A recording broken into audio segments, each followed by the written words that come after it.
முடிச்சிடுவா. எல்லாரும் எப்படி இருக்கீங்க? சரி ரைட் ஓகே. எல்லாருக்கும் லீவ் விட்டாச்சு.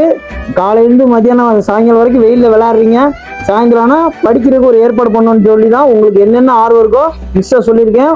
அதுக்கேற்ற மாதிரி போர்டு எல்லாம் வாங்கி கொடுத்துருக்கு. எல்லாம் மிஸ் உங்களுக்கு சொல்லி தருவாங்க. சரியா? அதே மாதிரி ரெகுலராக வரவங்களுக்கு இங்கேயே அண்ணனே உங்களுக்கு எல்லாமே, ஒருத்தர் பஜ்ஜி பிடிக்கினீங்க, ஒருத்தர் போண்டா பிடிக்கினீங்க, ஒருத்தர் முட்டை போண்டா பிடிக்கினீங்க, எல்லாமே இதில் இருக்குது. உருளைக்கிழங்கு போண்டா எல்லாமே இருக்குது. டீ காஃபி எல்லாமே இருக்குது. சரியா? டீ இருக்குது. நீங்கள் எல்லாமே இதை சாப்பிட்டுட்டு மிஸ் என்ன சொல்லி தராங்களோ பாடம் கற்றுக்கணும். சரியா? கரெக்டாக ரெகுலராக வரவங்களுக்கு ரெகுலராக இங்கே எல்லாமே அண்ணனே எல்லாம் ஏற்பாடு பண்ணி மிஸ்ட்டை சொல்லிடுறேன். மிஸ் உங்களுக்கு கொடுத்துருவாங்க. ஓகேவா? ரொம்ப தூரம் வெளியிலேயே எங்கேயும் போகாதீங்க, வெயிலே விளையாடாதீங்க. உங்களுக்கு ஏதாவது தேவைன்னா இங்கே வாங்க. ஏதாவது உங்களுக்கு சாப்பிடணும் போல இருந்தாலும் மிஸ்ட்டை சொல்லுங்க, அண்ணன் சொல்லுங்க. அண்ணன் உங்களுக்கு எல்லாம் ஏற்பாடு பண்ணி கொடுத்துறேன். சரியா? இது வந்து ஒரு மோட்டிவேஷனுக்காக அண்ணன் உங்களுக்கு. சரி, நீங்க நல்ல ஸ்ட்ரென்த்தா படிக்கணும். நீங்க இது 8 மணி வரைக்கும் காலையில இருந்து வெயிலே விளையாடுறீங்க. உங்களுக்கு கொஞ்சம் பசியா இருக்கும், அந்த பசி அடங்கணுங்கிறதுக்காக அண்ணன் ஏற்பாடு பண்ணியிருக்கேன். எல்லாருக்குமே இருக்கு, எல்லாருமே சாப்பிட்டுக்கோங்க. சரியா? ஓகேவா? எல்லாம் நல்லா படிப்பீங்களா? நல்லா படிப்பீங்களா? நல்லா விளையாடுவீங்களா? Okay super. ஓகே, எல்லாருக்கும் ஆல் தி பெஸ்ட். எல்லாருமே யாருக்கு என்ன வேணுமோ வந்து அண்ணனே கொண்டு வந்து தரேன். சரியா?